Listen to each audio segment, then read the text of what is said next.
예초기 줄날 작업 시에 거친 풀에서 시간당 작업량을 올리는 방법입니다. 1. 거친 풀에선 줄통 휘두르는 속도를 줄입니다. 고속 회전 줄날이 밀도가 높은 거친 풀을 만나면 뭉쳐있는 풀의 집단 저항에 져서 줄날이 휘거나 꺾입니다. 이런 현상을 방지하려면 풀 집단을 한 번에 자르려 하지 말고 차근차근 앞쪽 풀부터 잘라가야 합니다. 차근차근 절단하면 줄날의 외곽 끝부분만이 절단에 사용됩니다. 이 줄날 끝부분은 원심력 때문에 가장 뻣뻣합니다. 반면에 안쪽 줄날은 원심력이 작아져서 연약합니다. 이것은 마치 채찍의 끝이 아니라 채찍의 안쪽으로 물체를 때리면 채찍이 위력을 발휘하지 못하고 힘없이 꺾이는 것과 비슷한 현상입니다. 급하게 풀 집단에 덤벼들면 줄날이 집단 풀에 큰 저항을 만납니다. 특히 줄날의 끝단이 못 자른 풀에 연약한 줄날의 안쪽이 만나면 줄은 집단의 거친 풀에 완전히 잡혀버리면서 결국 풀들이 줄통 안쪽으로 쳐들어와 회전축을 감아버립니다. 2. 나일론 줄날의 원심력을 최대화합니다. 집단으로 저항하는 무성한 풀 더미에서는 줄날이 더 뻣뻣해야 합니다. 줄날은 부드러운 채찍처럼 회전 시에 원심력이 커질수록 뻣뻣해집니다. 원심력을 키우려면 물리 공식에 따라 줄날의 회전 반경, 무게, 그리고 분당 회전수를 키워야 합니다. 따라서 무성한 풀 더미에서는 좀 더 무거운 2.4mm나 2.7mm 등의 줄날을 사용하고 허스커바나 충전 내촉이라면 저속 모드 대신 고속 회전 모드를 사용하거나 프로용 광폭의 42에서 46cm 예초기를 사용합니다. 이렇게 하면 줄날이 큰 원심력을 받아서 더 뻣뻣해집니다. 3. 줄날 직경이 크면 직경의 제곱에 비례하여 작업 속도가 빨라집니다. 큰 백지에 각각 직경이 큰 붓과 볼펜으로 색을 칠하여 메꾼다면 큰 붓이 훨씬 빠른 것과 같은 이치입니다. 원심력은 풀을 자르는 데만 사용되는 것이 아니고 풀을 외부로 날리는 데도 이용됩니다.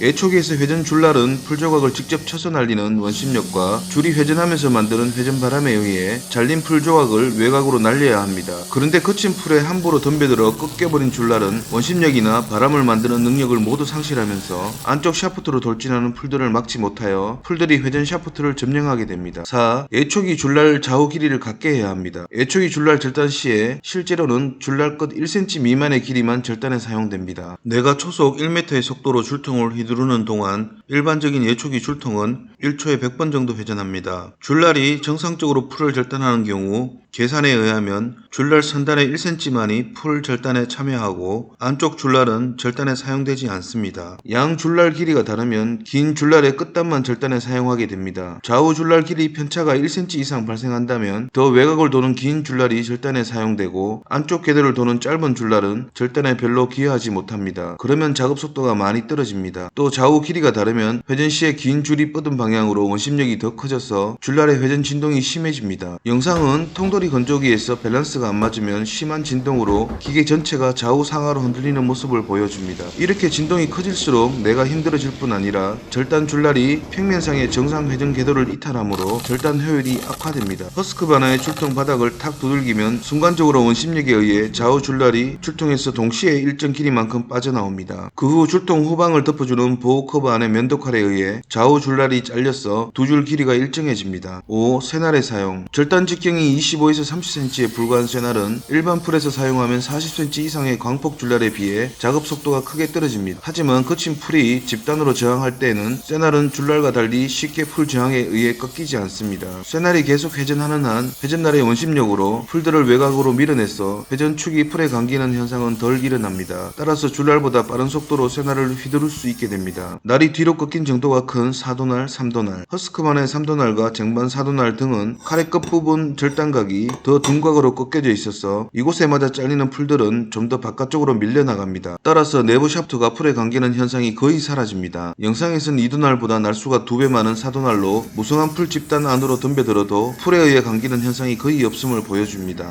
6. 절단 시 쟁반 4도날로 통로를 만들면서 통로 좌측에 풀더미 쌓아가기. 밀도가 높은 거친 풀의 쇠날 작업 시에는 우에서 좌로 스윙을 크게 하여 풀을 쓰러뜨린 곳에 걸어갈 수 있는 큰 통로를 만들어줍니다. 이때 쟁반 4도날을 사용하면서 자르는 방향으로 쇠날을 숙여주면 풀이 통로 좌측에 가지런히 쌓입니다. 끝까지 진행 후에 통로 좌측에 다시 통로를 만들면서 되돌아오면 양쪽 통로 가운데 풀 절단 더미가 가지런히 쌓여서 조각 수구가 편해집니다. 7. 양손 내초기 사용. 쇠날로 집단 저항하는 거친 풀을 빨리 절단해 가면 우리는 풀에 큰 저항을 느낍니다. 이 경우에 앞핸들을 왼팔로 잡고서 왼팔만 절단 장치를 휘두르는 예초기를 장시간 사용하면 왼팔이나 왼 어깨에 무리가 갑니다. 이 경우에 대비한 예초기가 양손 우선 핸들 애초기입니다. 등에 멜빵을 착용하고 양팔과 몸통 근육을 함께 사용하면 긴풀 더미의 집단 저항을 쉽게 이겨냅니다. 8. 쇠날 작업 시에 줄날보다 회전 RPM을 더 높여 작업하기. 허스크바나의 45cm 이상의 초고속 광폭 애초기들은 쇠날의 회전수가 줄날의 회전수보다 20% 이상 자동으로 더 빨라집니다. 그러면 쇠날 절단 속도도 더 빨라질 뿐 아니라 날 것으로 풀을 쳐 날리는 속도가 더 빨라져서 절단 조각이 좀 더 먼 외곽으로 날아갑니다. 그래서 빠르면서도 시원한 절단이 이루어집니다.